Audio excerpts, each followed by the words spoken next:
Hello, how are you doing? Welcome back to the channel. In today's video, I am talking about the scandal that is the Men's World Rugby Player of the Year nominations. There's no Ardie Savea and there's no Gregory Alldritt. I mean, what more can I say than that? The four nominees, Johnny Sexton, Josh van der Flier, Lukhanyo Am and Antoine Dupont. I'm going to be talking about in this video how Gregory Alldritt and Ardie Savea have been absolutely robbed. It is ridiculous. If you're new here, please subscribe to the channel, like the video and drop a comment down below. I think there's going to be a lot of opinions in the comments on this one. Who are the four players that you would nominate for World Rugby Player of the Year? And do you agree with me that it is utterly ridiculous that Gregory Alldritt and Ardie Savea are not in those four nominations? Let me know. All right, let's get into it. So look, I completely get that these awards are always subjective. There's so many good players. Everyone will have a different view on this. But for me, I'm genuinely amazed that Gregory Alldritt and Ardie Savea haven't been nominated. In particular, Ardie Savea. I'm going to get onto the four nominees and talk a little bit about what I make of each of them in just a moment. But I'm speaking about those two guys first of all, because as I say, I think that is quite extraordinary that they haven't been put forward. They haven't been nominated for this award.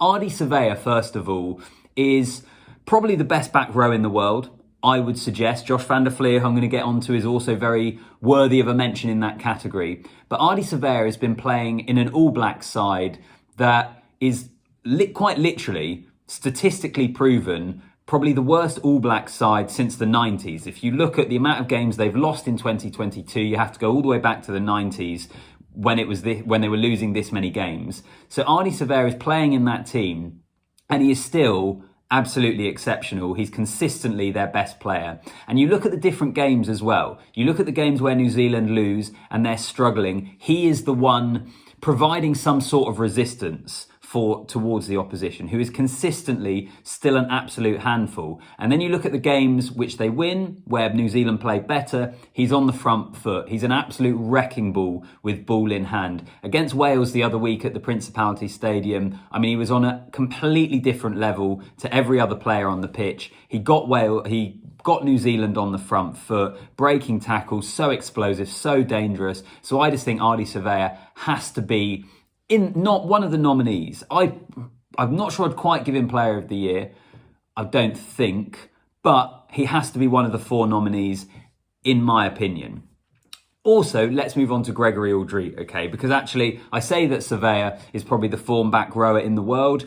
I think Aldritt pushes him really close. I think Gregory Alldritt has had an absolutely unbelievable year. He has been a linchpin of that France back row as they won a first Six Nations title, a first Grand Slam in a long, long time. He's won the European Cup with La Rochelle. Personally, I think he should have won European Player of the Year. That went to Josh van der Flier. I think it should have been Gregory Alldritt because he was actually on the winning side in that final. But he's been absolutely brilliant in a French pack who have got so many good players in it. But I just think his work rate, watch what he does off the ball, watch how he gets around the park, defensively, in attack, hitting rucks. He does absolutely everything. There's a reason that he is being picked at number 8 week in, week out for France. He is so key to what they do. And I think he is an utterly sensational player. I also think, I said he should have won European Player of the Year. He also should have won Six Nations Player of the Year, in my opinion. That went to Antoine Dupont. I'm going to get onto him very, very shortly. But for me, those two guys, Gregory Alldritt, Ardie Savea, I'm genuinely amazed that they haven't made that list. I think they would have been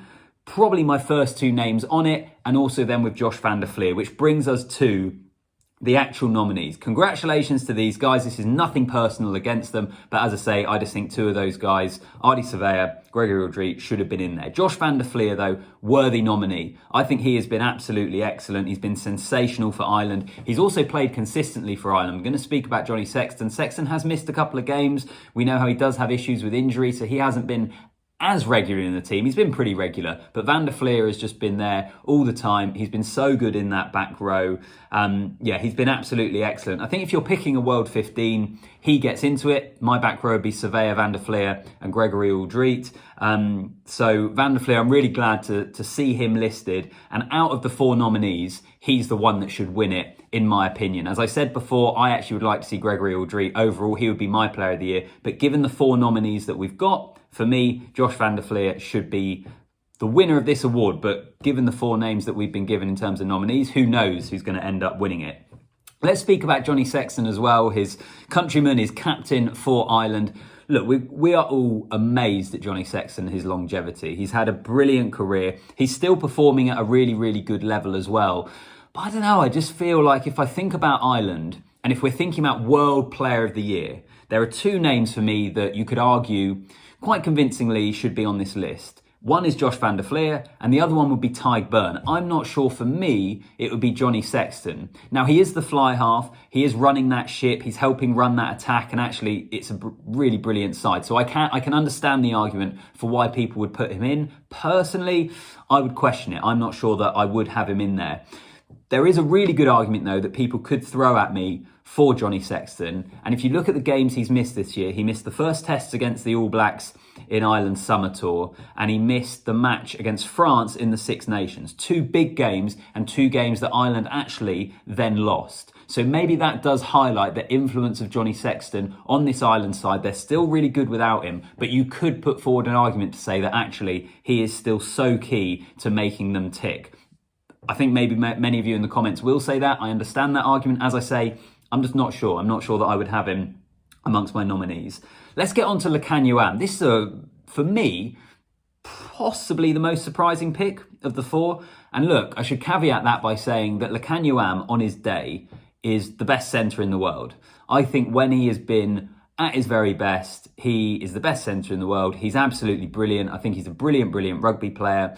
But my argument for why I was surprised to see him on this list is I think he's probably had two better seasons where he would be more in line to win this award, in the 2019 World Cup and then 2021 when South Africa won the Lions series. For me this year, and I know Lukhanyo Am has been a regular in that South African side, if you look at the tour of Wales, in Wales' summer tour, if you look at the Rugby Championship, he has played consistently, but I'm just not sure he's quite been at that level that we've seen him previously. So for me, he's a bit of a surprise nomination. And then finally, Antoine Dupont, everyone's favourite player.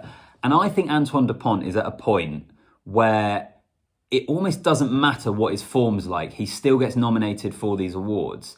And it's shown from me in the fact that he was player of the Six Nations. Because Antoine Dupont, as I've already said, in my opinion, wasn't the best player in that France team. It was Gregory Alldritt. But he has been put up on a pedestal so much that he now is almost an automatic nomination. We had it a couple of years ago, if you remember, with Stuart Hogg in the Six Nations, where Stuart Hogg, I think he got player of the Six Nations, even when England did the Grand Slam. Scotland hadn't had a particularly good Six Nations, and it was still Stuart Hogg which was player of the Six Nations, and it was just utterly ridiculous. We've seen it before with Beauden Barrett as well, in my opinion. There's these players that almost go in and out of fashion. Maybe not out of fashion, but they have these really high points where they just always get nominated for awards. Beauden Barrett won World Rugby Player of the Year when New Zealand drew that test series against the Lions, and in that second test, Beauden Barrett had missed a load of kicks, which you could argue is the difference between New Zealand drawing and ultimately winning the series, but he still won Player of the Year. So there's these examples, Stuart Hogg and Beauden Barrett, where players are just really favoured. And they're brilliant players,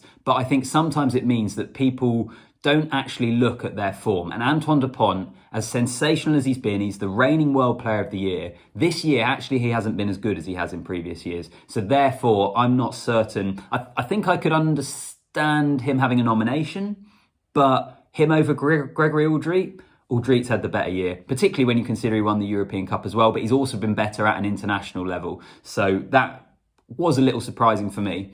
Right, I'm going to finish the video. The one final point, and this is an important point, maybe I shouldn't have even left it to last, but the props, the front row. We've got to give a bit of love to the front row. They get consistently overlooked in these sorts of awards. And if you think about how important your front row is to modern day rugby, in terms of the set piece, but also in terms of their all-round play. Look at someone like Ellis Genge's ball carrying. Look at someone like Tadhg Furlong, what he can do and the hands they bring. The front row, I think, are a little fairly treated when it comes to these awards, probably because of our perceptions of what front rows are. But in the modern game, they're absolutely vital. They deserve far more of a look in than they get. So I'm just giving a shout out, a bit of love to the front row. Right, please drop a comment down below. What do you make of this? World Rugby Awards, the nominees, Johnny Sexton, Josh van der Flier, Lukhanyo Am and Antoine Dupont for the men's award. No Ardie Savea, no Gregory Alldritt. I can't be the only one that thinks this is absolutely bonkers. Comment down below, subscribe to the channel, like the video. Ooh, I'll see you in the next one.